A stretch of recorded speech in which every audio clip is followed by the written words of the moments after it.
Hello and welcome to our Teaching for Success Inclusive series. I'm your host, Rosa Kemirembe. Let me begin with a question that I want to echo in your mind after this episode ends. Picture two children in Uganda today. The first child attends a wealthy school in Kampala. After classes, they go to a well-lit dormitory or return home to a room where they can study into the night. They have access to a library filled with books, computers with internet access, flushing toilets with soap and clean water, 3 balanced meals a day and snacks thrown in, ramps and elevators that make every building accessible to everyone, including students who are differently abled. Now picture the second child. They attend a school made of mud and wattle in a rural village. When evening comes, darkness falls early, there is no lighting to study by, so their learning stops when the sun goes down. There are few books, if any, and certainly no computers or internet. The washrooms or toilets are pit latrines, may be shared by hundreds of students with no soap, no water, no toilet paper, and no privacy. During the day, hunger pangs distract them from studying because the school provides no meals or minimal nutrition such as a cup of watery porridge, and their family cannot pack something for them to take to school. If they are differently abled, there's no ramp, no accessible toilet, no way to move around safely. The classroom itself is crumbling, and when it rains, lessons stop because water pours through the roof. Same country, same sun that rose in the morning, same potential in each child, but completely different realities. Here is my question to you today, and I want you to really sit with it. Is it fair that some schools have books, technology, proper hygiene facilities, lighting for evening study, quality nutrition, and full accessibility for people who are differently abled, while others have none of these? Just mud and water walls, and a teacher doing their best under impossible conditions. Should we simply accept this as the way the world is? This is Uganda, as people love to say. Or do we have a moral obligation to demand something different? Let me pause here, because I know that some of you might be thinking. You might be thinking that parents in wealthy areas work so hard, pay high fees, and sacrifice to give their children these advantages. Why should their children lose out? Why should their schools be forced to open doors to others? That is a fair question, and it deserves to be taken seriously. So let me ask another question in response. What if we simply ask those well-resourced schools to set aside a fixed number of scholarships or bursaries for students from underprivileged backgrounds? Not our friends, not our family, not those in our old boys or old girls groups. No, not many, just a few students. Would that small step begin to level the ground just a little bit? Would it be such a burden to these wealthy schools? But then comes the next layer, and this one is uncomfortable. Imagine a child from a very poor rural school receives that scholarship from the wealthy school. They leave behind their village all excited. They are going to the big city. Their community, their world is left behind. They arrive at a prestigious international school where students have never worried about where their next meal will come from. Students have always had clean toilets and running water. Students can study at night because lights are guaranteed. They have generators, they have solar. Students have tablets and laptops and libraries full of books. Students with disabilities move around freely because the school was built for everyone. Will that scholarship child feel included? Will they feel like they belong? Or will the gap in experience, the gap in resources they never had and their peers have always taken for granted make them feel more isolated than empowered in the wealthy school? These are real questions and they deserve honest answers. Here is where I want to go, even deeper. And this is the part I really hope that you will take time to think about. Should there be a law limiting how much these wealthy schools can fundraise or spend? Because we have all heard the stories. People on social media, parents are spoiling students with extravagant cars for prom, throwing cash at them during visitors' day, or wishing them success for exams, donating millions for school projects. That money builds swimming pools, fancy administrative offices with elevators, state-of-the-art dormitories with flashing toilets in every room, technology labs that rival those in Western countries, and kitchens that serve nutritionist-designed meals. Is that wrong? Is that wrong for parents to want the best for their children? Here is the tension. If we allow this to continue completely unchecked, are we creating a two-tiered system that will never be bridged? On the one side, children with books, technology, proper hygiene, lighting to study, quality nutrition, and accessible facilities for all. On the other side, we have children in mud and wattle structures, or studying under trees with no books, no lights, inadequate toilets, hunger, and no access for students who are differently abled. How can we ever make the playing field fair when the gap is so wide? But let me be fair. Let me present the other side honestly. Some will argue that this is simply the reality of free society. People who work harder or earn more should be able to provide more for their children, taking from them to give to others. Is that fairness?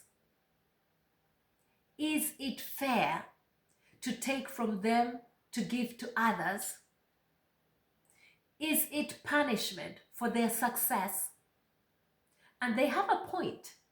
Parents who sacrifice to send their children to good schools should not be penalized for their hard work, should they?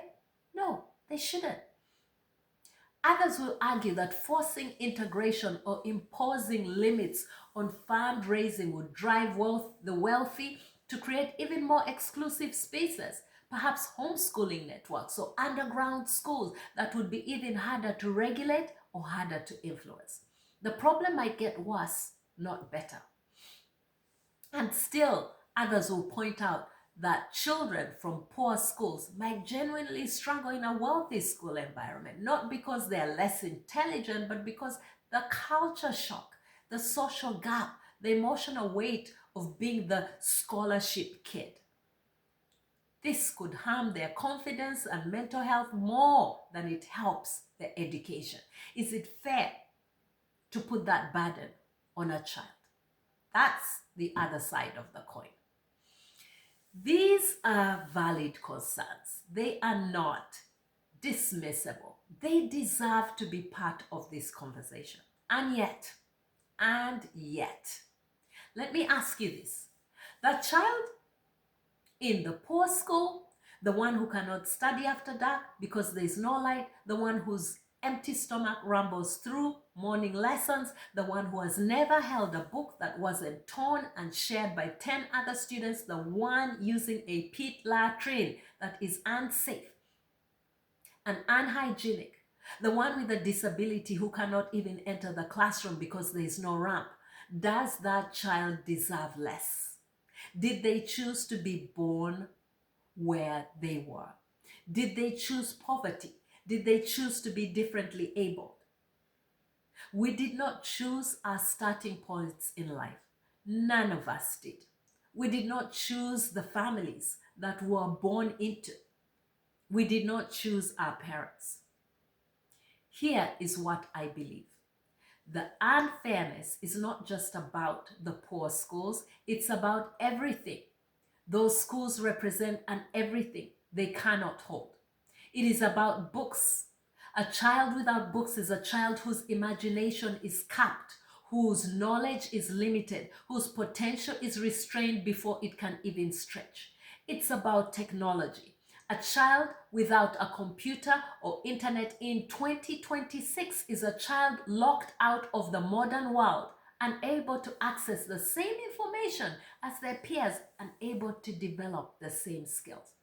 It's about hygiene. A child using an unsafe, unclean latrine is a child at risk of disease, a child whose dignity is compromised, a child who cannot focus on learning when they're worried about basic bodily needs. It is about lighting. A child who cannot study after dark loses hours of learning every single day, hours that add up to weeks, months, and years of lost potential. It is about nutrition. A child who's hungry cannot learn. It is that simple. Their brain is focused on survival, not on mathematics, not on reading, not on robotics. And it is about accessibility. A child with a disability who cannot enter a classroom, who cannot use a toilet, cannot move around freely, is a child being told every single day that their education was not designed for them and they do not belong in schools. Now, let me share something personal with you. I have been thinking about this a lot. And I have come to a belief that I want to put on the table.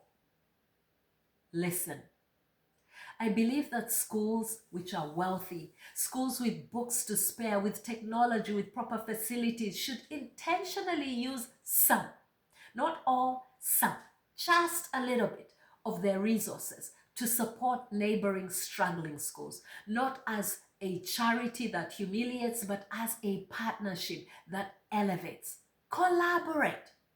Imagine if a well-resourced school adopted a poor school nearby. They could share books. They could open their computer lab once a month to visiting students. Their kitchen could prepare extra meals. Their maintenance team could help fix a leaking roof or build a proper latrine. Their teachers could run weekend workshops. Their students could mentor younger ones. This is not about taking anything away from wealthy schools. It's about multiplying impact. It is about recognizing that a child educated down the road is still our child. It is about understanding that no school is an island.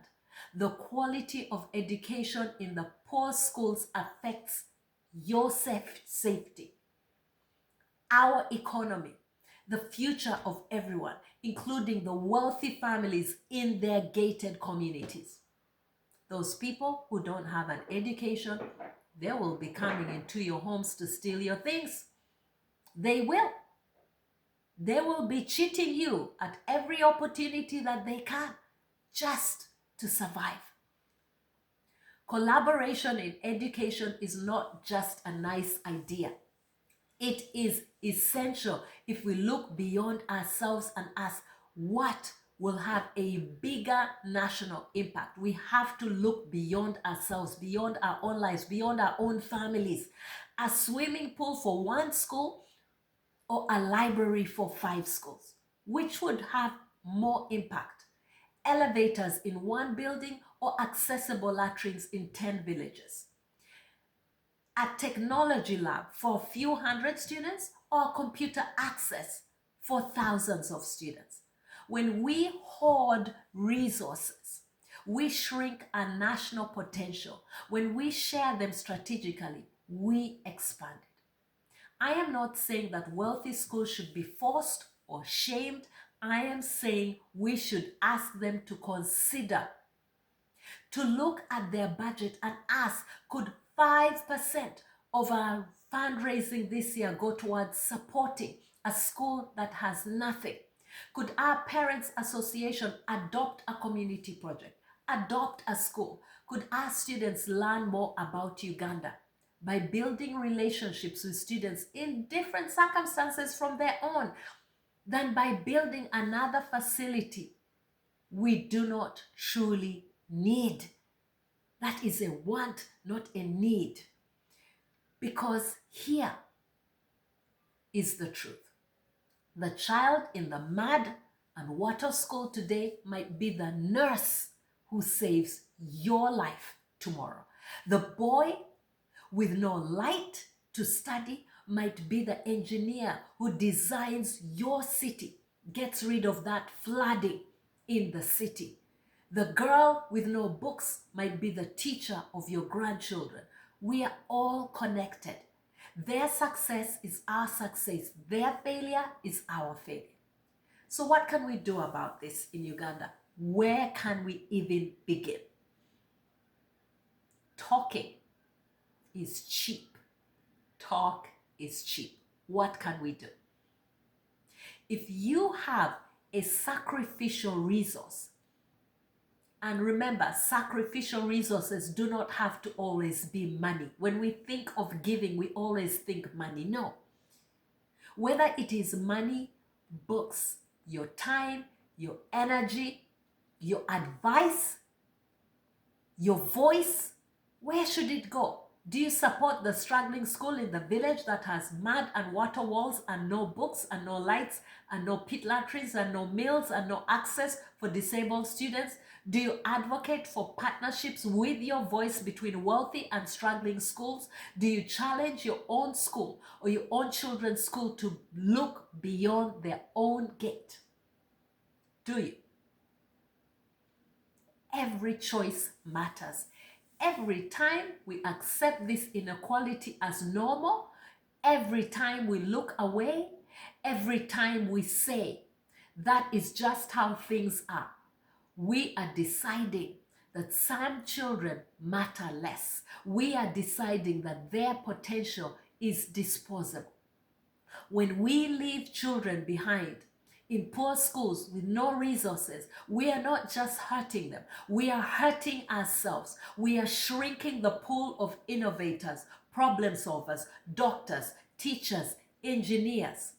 Think about it. The child with no light to study by night might have been the one to discover a solution to our energy or electricity crisis. That girl with no books might have been the one to write the novel that defines a generation. That boy with no accessible school might have been the one to design cities where everyone can move freely regardless of what difference they have in their abilities. That hungry child might have been the one to develop drought-resistant crops that feed millions. But we will never know because we accepted and we accept a system that says that these children's education doesn't matter much. So how do we even the playing field? Is it policy change? Is it individual action? Is it community organizations? Is it a mindset shift where we stop seeing children as theirs and ours and start seeing every Ugandan child as simply ours?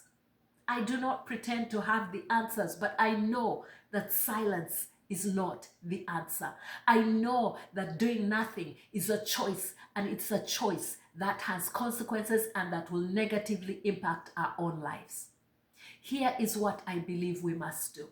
We must have uncomfortable conversations with our schools, with our leaders, with our communities, even with our students, our own children, our communities and ourselves. We must ask why some countries cap school fundraising to prevent exactly the kind of inequality that we are seeing in our country.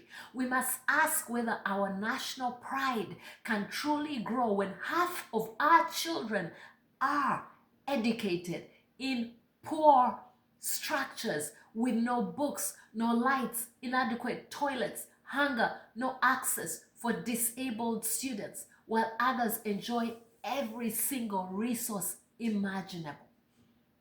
We must ask ourselves what kind of Uganda we want to leave for our children and our children's children, because the choices we make today will echo for generations. And we must ask the wealthy schools directly, what would happen if you looked at the school down the road, the one made of mud and water, the one with no books, no lights, no proper toilets, and decided to become their partner? What would happen? What would happen to that community? What would happen to your community? What would happen to the mindset and to the thinking of your own students? What would happen? What would happen to your students about learning, about empathy and leadership and understanding and helping and the reality of their own country? What would happen to Uganda if every well-resourced school did this? What would happen? I believe the impact would be transformational. I believe we could begin to close the gap. I believe we could raise a generation of Ugandans who understand that collaboration, not competition, is the path to national prosperity. Remember this: a nation that builds walls around its best resources, that is its students, its young people, that hoards its books, its technology, its hygiene, its lighting, its nutrition, and keeps them away from those who need it, its accessibility for a fortunate few, is a nation that builds prisons for its own potential. When we exclude a child from quality education today, when we let them sit in a crumbling mud and wattle structure without the tools they need to thrive, we are not just excluding them from a classroom. We are excluding ourselves from the solutions they might have created for tomorrow's challenges. We are excluding ourselves from the leaders that they might have become. We are excluding ourselves from a future where every Ugandan child can reach their full potential. But when we collaborate, when we share, when we look beyond ourselves, our lives, and our own families, and ask what we have, what will have the biggest national impact, then we will build something different. We build bridges, we build opportunity, we build a nation where no child is left behind, because no child is seen as someone else's responsibility. An educated population is not just a nice thing to have, it's a foundation of everything: economic growth, innovation, healthcare, stability, infrastructure, dignity. We rise together or we stumble apart. There is no other path. No other path. I am Rosa Kemerembe. Stay tuned for another engaging podcast in our inclusive series.